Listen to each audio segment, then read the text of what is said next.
This week on Oasis by the Sea, Pastor Keith teaches King and Sacrifice from the book of John, chapter 12, verses 12 to 19. We're in a holiday season, and that's the thing about big holidays. They're not just one day, they're a bunch of days. They're a season, they're weeks, right? The holidays, less here in Exmouth. I'm just going to be honest. I've moved to Exmouth, and there's a lot less of the making the holiday last for like 2 months. But back where I'm from in America and back in Europe, it starts way before it happens. It's much bigger. Next Sunday will be the holiday commonly known as Easter. It's a big deal. When I was a boy, this meant for at least a month, all the women in my family have been sewing. They've been sewing because all of the girls have to have Easter dresses. And my family, we're a big Christian family. Everyone's really close. Not only are they going to have Easter dresses, they're going to match. I don't just mean sisters matching. I mean, we have photographs with 12 girls all wearing the same dress because Grandma orchestrated this fabric, and this is what we all did. I'd get a suit. I have some pictures of me very, very small, wearing a three-piece suit and a little tie, my hair all combed. It was a big deal where I come from, and that was one of 2 Sunday outfits I'd get new per year. Like I got 2 a year, and one of them's going to be the week before Easter Sunday. Handmade decorations, or nowadays not handmade because we don't have time. The house would be decorated, there'd be signs, there'd be stuff. By this day, Palm Sunday, the Easter meal would have been planned for weeks in advance.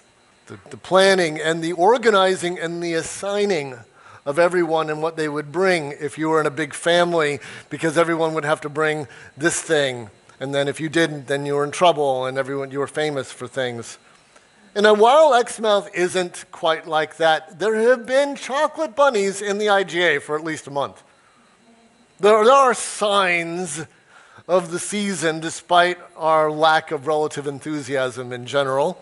Eggs will get decorated this week. People will plan for egg hunts this week. These things will happen in advance. There'll be planning. There'll be preparation. I personally still struggle with why the death and resurrection of Jesus is called something as silly as Easter, but that's still the common name nevertheless. I use the word Resurrection Day because I find the name silly. Nevertheless, that's still what we use.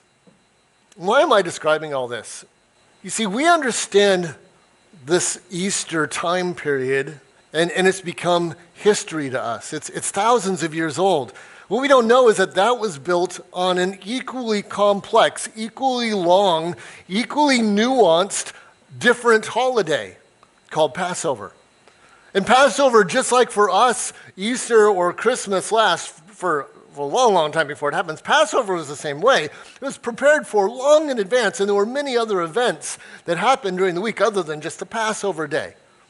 And when we read what happens on this day in the Bible, we have a tendency to superimpose us backward instead of remembering or understanding what was coming from the back forward. We really don't read these events like they would have been experienced by a Jew. We read these events commonly as we experience them as New Testament Western Christians. A very different thing. Put up the next couple slides. They should be there. There should be a title. King and Sacrifice is the name. We're going to be in John 12, chapter 12, verses 12 through 19, if you're trying to find that. And then if you go to the next slide, the Jewish celebration of Passover is a season filled with traditions and not just a day. As it turns out, we have reached Palm Sunday in the book of John, at the same Sunday that we celebrate Palm Sunday in our culture. So it worked out very neatly, which was cool. This is the lead up in time to the crucifixion and resurrection of Jesus Christ. It's going to happen in the coming week. God purposefully overlapped those events in Christ's life with Passover. It was not accidental. It was absolutely on purpose. He meant for all the symbolism that the Jews understood from Passover, he meant for all that to be attached to Jesus. That's why we need to understand a little bit about Passover, because God purposefully took all that meaning and attached that to the event. So we should understand what that is since God did it on purpose. We're going to do a little about that today. Jesus, just to be clear, before I go forward, please don't make me think or make you think that you would have to know this to become a Christian. You don't. You can become a Christian and never know anything about Passover. You know the word of Passover. I'm not trying to tell you this is necessary. I'm trying to tell you that this is enriching and it helps us understand and helps us value and then helps us apply some of the things that happen here. On the other hand, Jesus, like I said, was the Jewish Messiah. Messiah means promised Jewish superhero. And understanding Passover brings great meaning to that event. So just like we prepare for our holidays, the Jews had been preparing for Passover. We celebrate Passover every year. That's an oddity about our family. Cheryl's been working on the meal for weeks and weeks, right? Just like you would for a Christmas dinner or an Easter dinner. Cheryl's been planning this for a long time. No matching dresses. Because I look good in a dress, but we decided not to go there. Anyway, so in John 12:1, we read that Jesus has come to Jerusalem for the Passover. He showed up a day before this at his friend's house. We saw a picture of what happened there, and Mary ends up doing the thing with the perfume in her hair. Passover, when he does that, when Mary is pouring the perfume and all that, that's 6 days before the Passover. The Passover is 6 days away. This is the next day after that, so we're now 5 days away. In John 12:12, Jesus is going to enter the city officially. And when it says he's going to enter the city, and we're going to read this in a moment, it doesn't mean he's going to walk in. It means he's going to walk in officially like a political figure or a famous visitor, a celebrity. He's going to enter the city. And people know that this is what's going to have happen. And it turns out there would have been a parade that day with or without Jesus. This is where it starts to get interesting. I'm not going to go into, well, we're going to go into it a bit. The parade would have involved a lamb. I don't know how much you know about Passover, so I'm going to give you a brief lesson. Passover was primarily for the Jewish people a political holiday. Like Australia Day, it's a celebration of freedom for them from Egypt. It's their national day of becoming Jewish people. That's what Passover is for them. It also has spiritual nuance because for the Jewish people, it's all together. Everything is also spiritual. So they have a harvest festival, but it's spiritual. And they have a political holiday, but it's also spiritual because God's their king, so everything's spiritual. It's all supposed to go together. But Passover is their political we became a nation day. It's a day of national pride. It would have been an awkward day, seeing as they're ruled by the Romans right now. So they're celebrating rescue from Egypt. This is their big political holiday. Yay, we're Jewish. Boo, the Romans have us under their thumb and we're really not free. Would have had that. Can you imagine doing Australia Day if China had actually taken over Australia and you're still trying to celebrate Australia Day, but China took over? That kind of awkwardness is this day. It's not easy. There are tensions here. It also involves a lamb. Every family had to have their own lamb. They kept it in the house for 2 weeks. That means by the time these events happened of this day, everyone in Jerusalem had been tripping over a lamb running around their house because the lamb had to be in your house. So the lamb is on everybody's brain a lot because there's been one pooping in the house, running into you, getting in the way, and otherwise being a disturbance because it's in your house like a pet. Everyone who's here has been dealing with this for over a week by now. A lamb in their house. In the last 4 days of the lamb's life, it's going to get carefully inspected and guarded to ensure it's perfect. So it's been running around playing with the kids, but for the last 4 days, they're going to check the legs. Did it get a ding in the leg from running into furniture? Did anything happen? Because it had to be perfect. And so for the last 4 days, the same 4 days we're about to enter, that's what was going to happen with the lamb. But there would also be a lamb of Jerusalem. I don't know how you feel about Christmas trees, but in America, most people have a Christmas tree in their house. But you also might have the town Christmas tree.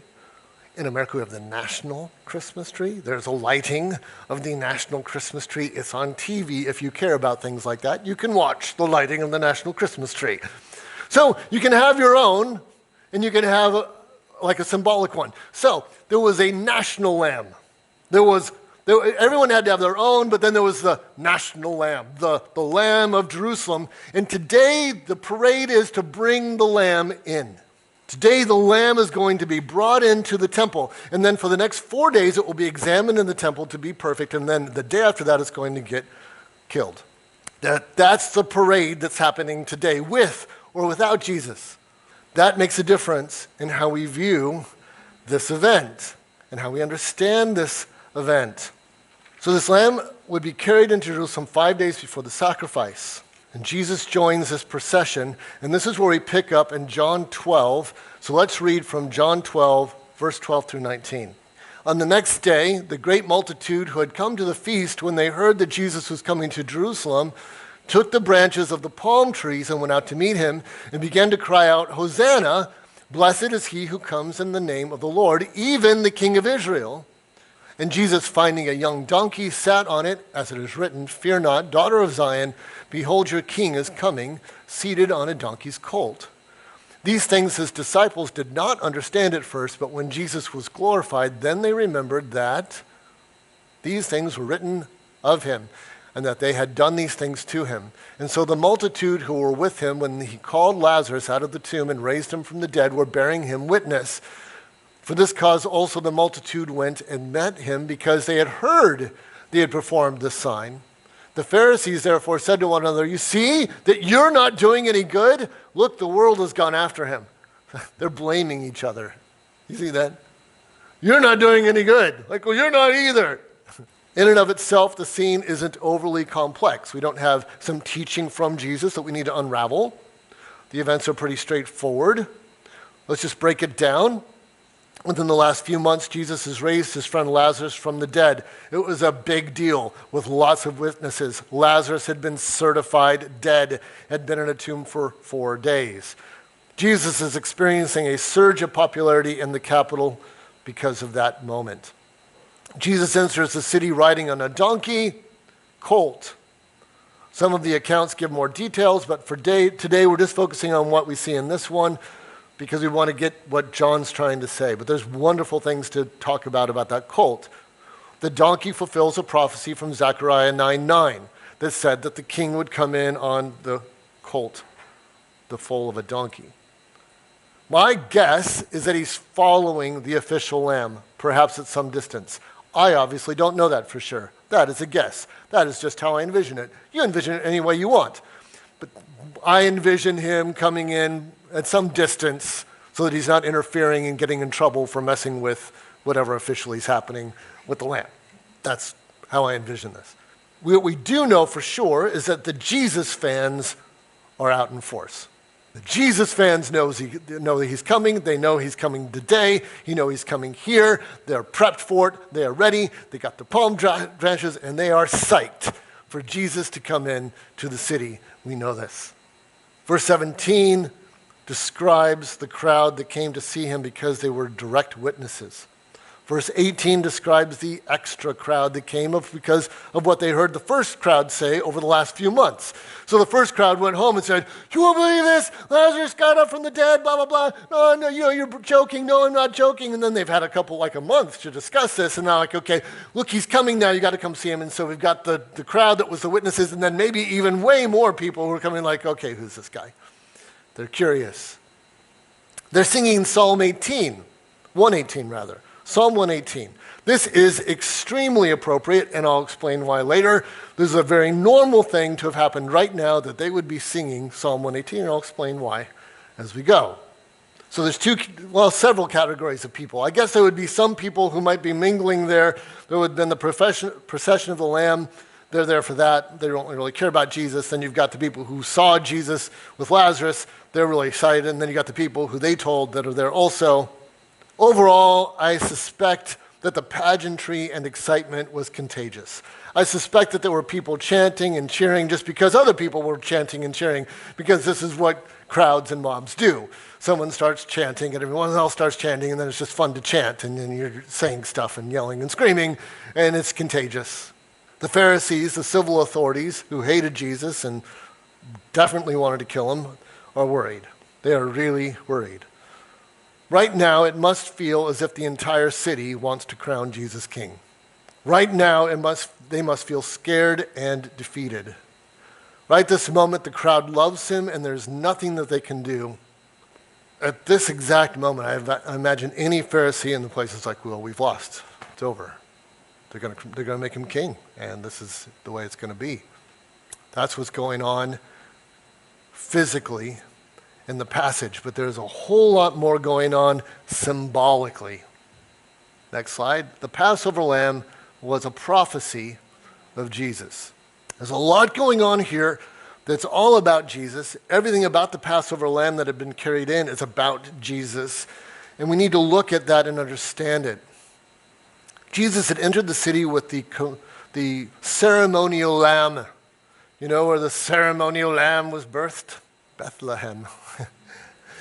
You know what a major industry of Bethlehem was? Supplying Passover lambs. You realize how many lambs you needed for Jerusalem alone? You needed thousands of lambs. In America, we have people who raise Christmas trees. That's what they do. That's all they do. They raise Christmas trees. They get paid once a year. Once a year, people come, cut down Christmas tree, pay the money while they're growing new Christmas trees. This is their entire industry. Christmas tree growth and sales.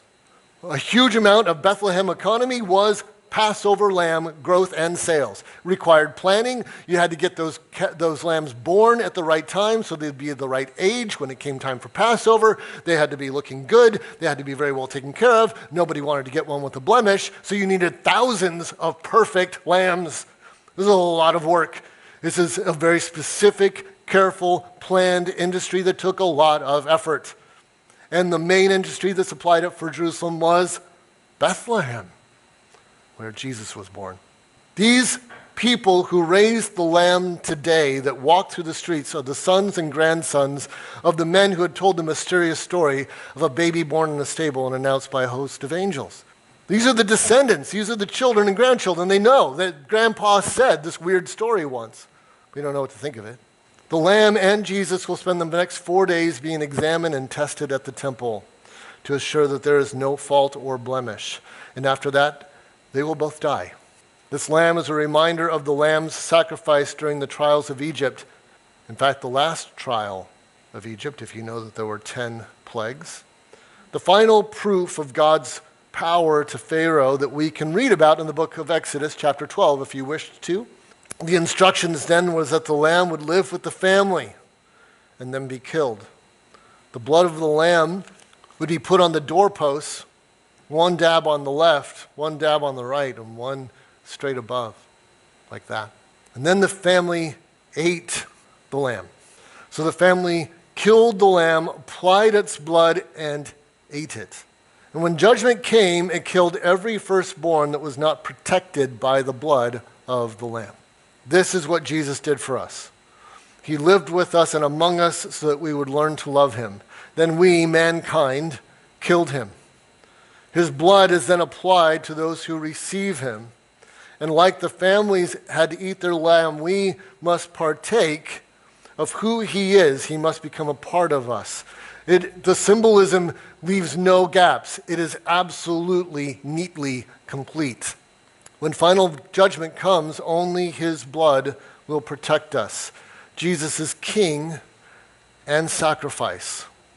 And all of the pageantry and the trappings of celebration, the traditions, and all of that from God, they all point to Jesus directly, including the songs that the people are singing. We're going to read a portion of Psalm 118. Psalm 118 was an important Passover song. Let me talk about that for a second. I'm absolutely positive that all of you know at least one Christmas song. Is there anyone here who does not know at least one Christmas song? No, everyone knows one. There are songs that we generally only sing at Christmas. Like you can sing them some other time, but you sing it in June and everyone looks at you weird, right? It's a Christmas song. You're not supposed to sing that now.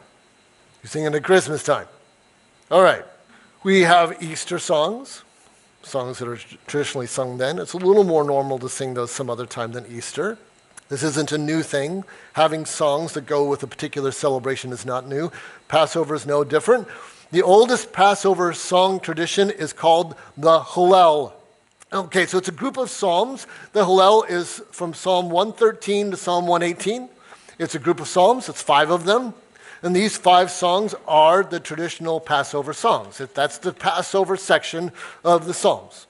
And the most important one is the last one, Psalm 118. That is the big one. When the second temple was being dedicated in Ezra chapter 6, the song that they sing to dedicate the temple is Psalm 118. It's a very important song. It's a political song. It's a song of political victory that goes with a political day. It's that kind of song. It's a song that the Jews would have thought of like we might think of a national anthem or some other, God Bless America, where I come from, or something like that. It's that kind of song. And these songs, the Hallel, would have been sung by the crowd as the ceremonial Passover lamb was carried through the streets. Not because someone was leading them, but because spontaneously someone would have started clapping, and then everyone would join in, and then you'd all be saying, I can't speak Hebrew, so I have no idea what it sounded like. But it would have been cool, and they'd be chanting and clapping. You know what? You can envision this, right? You can totally see this. And this would be normal. Here comes the official ceremonial Passover lamb, and you don't have speakers, you don't have a guy with a microphone, so you're making your own noise, and then someone starts singing the song, and you're all singing the song. That's what's going on. So this is a patriotic day, patriotic songs, songs of national pride, sung while the Romans, who are foreigners, are ruling over them. It's nothing like a little oppression to bring out national pride. So now I'm going to put up on the screen a portion of Psalm 118. Please, O Lord, do save us. Please, O Lord, do send us prosperity. Blessed is the one who comes in the name of the Lord. We have blessed you from the house of the Lord. I want to point out a couple things. First of all, they're clearly chanting, blessed is the one who comes in the name of the Lord, right? That's what the crowd is chanting for Jesus. Okay, so they've been singing that song, and here comes Jesus, and they just get stuck on that, and they just start... We've never done that in a church, have we? Where we just get stuck on one phrase, we sing it for half an hour? Oh yeah, we do that. Okay, and that's what's happened. They get, here's Jesus, oh, the one who's from the Lord, blessed, in whatever tune it was, they're just saying that over and over, and they're just got this chunk of the song, and they're just repeating it. Also, there's the word Hosanna, which we as the modern church have turned into a word of praise, like worship God or hallelujah. That's not what it means at all. Hosanna means save us. And it's a desperate plea for divine intervention. It is only used towards God. It is, God, we look at the situation we're in. Please, please save us. Hosanna means save us, save us, save us. Blessed is he who comes in the name of the Lord. Please save us. The multitude is desperate for someone to save them. The tone of Hosanna, we don't get right. We've kind of turned it into a different thing than what it really meant. They have seen Lazarus rise from the dead, this massive demonstration of power. They believe in his might. They're calling for him to be king on a political holiday that celebrates breaking free from oppression. Jesus has rode in on this donkey on their big political holiday of the year, and they're calling for him to be king. They're thinking King of Israel right now. Take the throne, we'll put a crown on your head, and we will serve you, King Jesus. That is the mood right here. Save us, save us. Blessed is he who comes in the name of the Lord. Save us. A desperate cry for God to repeat what he did in Egypt and set his people free. That's what they're calling for. Set us free from Egypt, or from the Romans, like you set us free from Egypt. And they're saying all the right things about Jesus, and yet they have exactly zero understanding of what all of it's actually going to mean. They're saying, save us, and Jesus did come to save them, and they're pronouncing him king, and he didn't come to be king, but the truth is, what they have in their head, what those things are supposed to mean, is nothing at all what Jesus is planning to do. They're not together, despite the fact that at this moment, one line that has become the chant, don't think for a moment that on this day and on the following days that they won't sing the whole song. They are. So they've been singing the song, Psalm 118. They've chanted to Jesus about coming in the name of the Lord and saving them. I'm going to show you what the very next line says. The next line from Psalm 18. The Lord is God, and he has given us light. Bind the festival sacrifice with cords to the horns of the altar. I've highlighted the word festival. Why?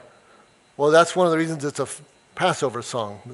There aren't many festival sacrifices. That's not why you have a sacrifice for festival. Passover is the time you have a festival sacrifice.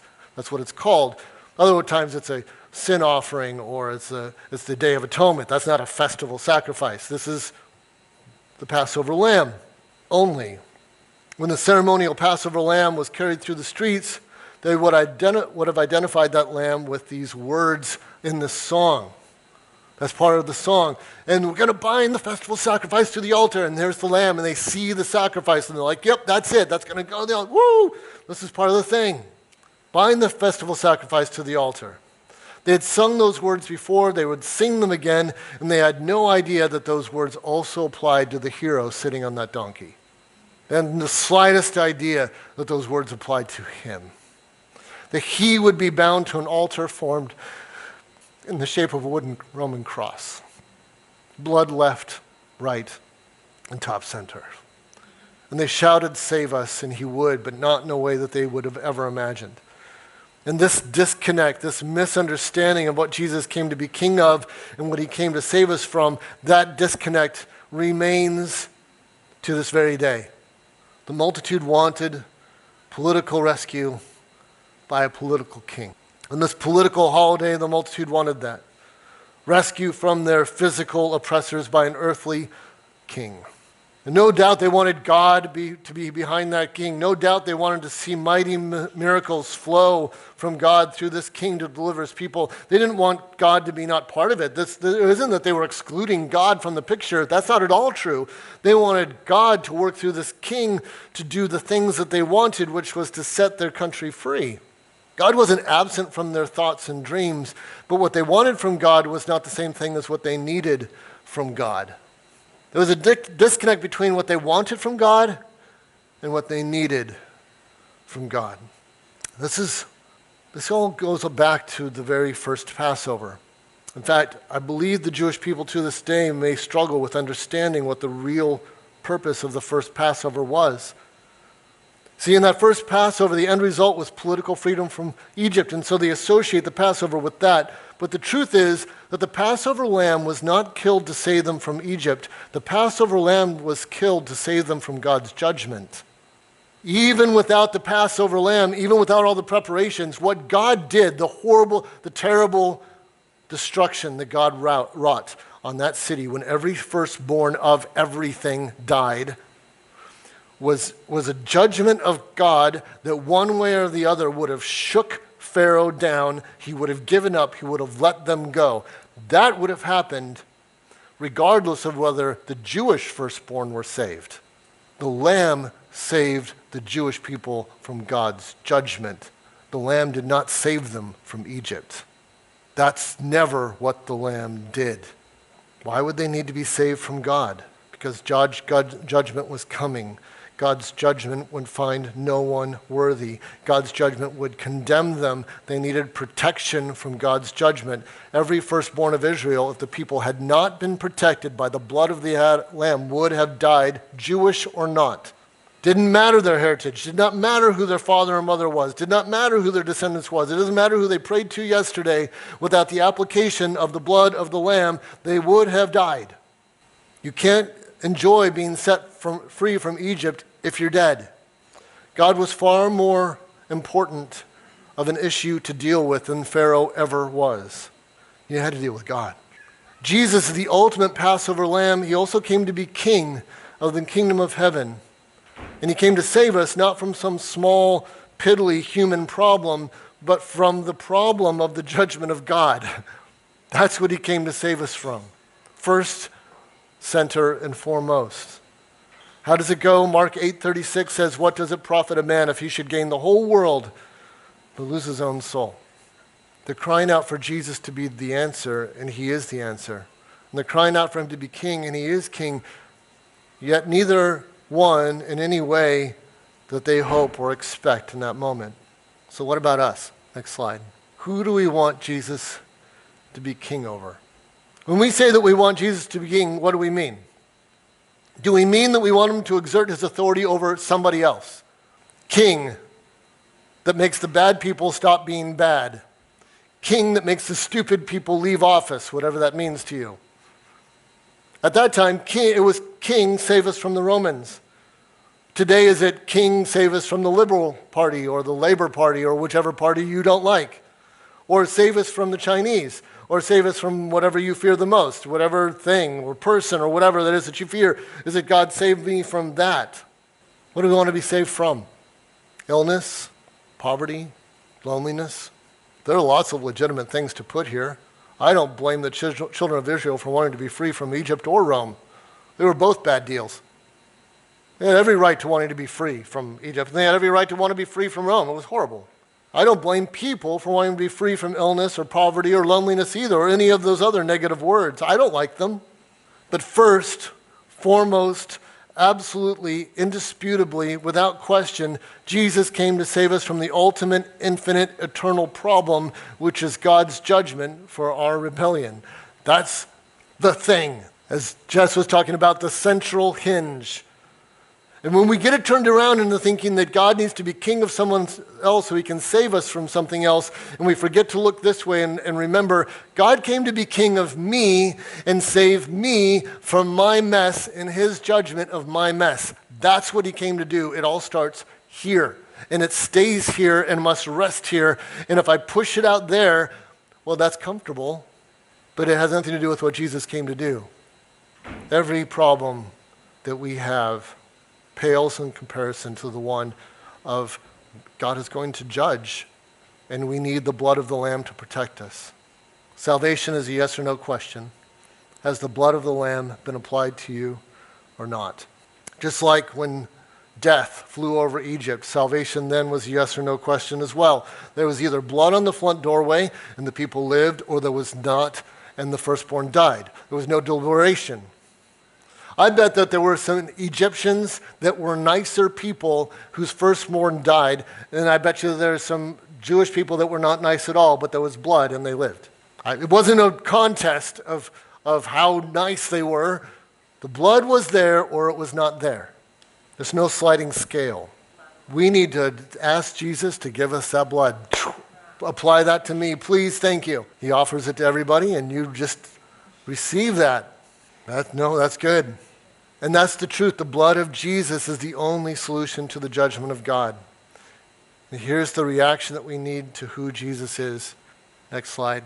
Jesus is king over me, and his blood is the only rescue for me for judgment. Really, that's all the application of this sermon. It's not complex. It's not intellectually difficult. I don't have 10 things to remember and write down. It's absolutely fundamental. Some of you may need to do this for the first time. A simple declaration. How do we do this? Jesus, you are the king of me. We did that. And my biggest need, Jesus, is to be rescued from the judgment of God. And I'm going to put every drop of hope into what you did for me as the perfect sacrifice. Thank you for rescuing me. There might be someone in the room that needs to do that right now, and they've never done it before. If you do, it is that simple. But some of us may need to return here. We've been here, but we moved on. We know Jesus is supposed to be king of us, but the truth is, we really want him to be king of them now, whoever they are. Once we knew that Jesus saved us from judgment, but we learned that a long time ago, and there's no longer any gratitude for that. It's old news, it's normal, it's understood, it's so much as part of our world as gravity and sunlight and breakfast. Yep, God rescued me from eternal judgment. And we've lost the urgency of that and the meaning of that and the depth of that, and we've forgotten because it was a long time ago and it's become boring and normal and easy. And so I'm telling you that as simple as this is, it's wise to come back to that very basic thing of understanding what we're saved from, and that it's not a small thing, and it's not a normal thing, and it's not an easy thing, and it should never become a commonplace thing. It is totally unfathomable. It is just mind-blowing. It is life-changing. It is earth-shattering. Jesus saved me from the judgment of God. It should be amazing. Let's return to our awe and our gratitude. Let's return to the enthusiasm where we sing songs and chant his name and wave our branches. Let's set aside being numb to how cosmic his salvation is. Let's move away from crowd enthusiasm where we're chanting because other people are chanting, we're singing because other people are singing, and let's move into, I'm singing because he saved me. I'm worshiping because he rescued me, because he loves me and he's my king. And if everyone else shut up suddenly, I would keep singing because he's my king. Let's move there and see King Jesus on the donkey coming to rescue us from the greatest threat we ever faced. Let's pray. You've been listening to Oasis by the Sea. Thank you so much for joining us today. May God richly bless you until we see you next week at the Oasis.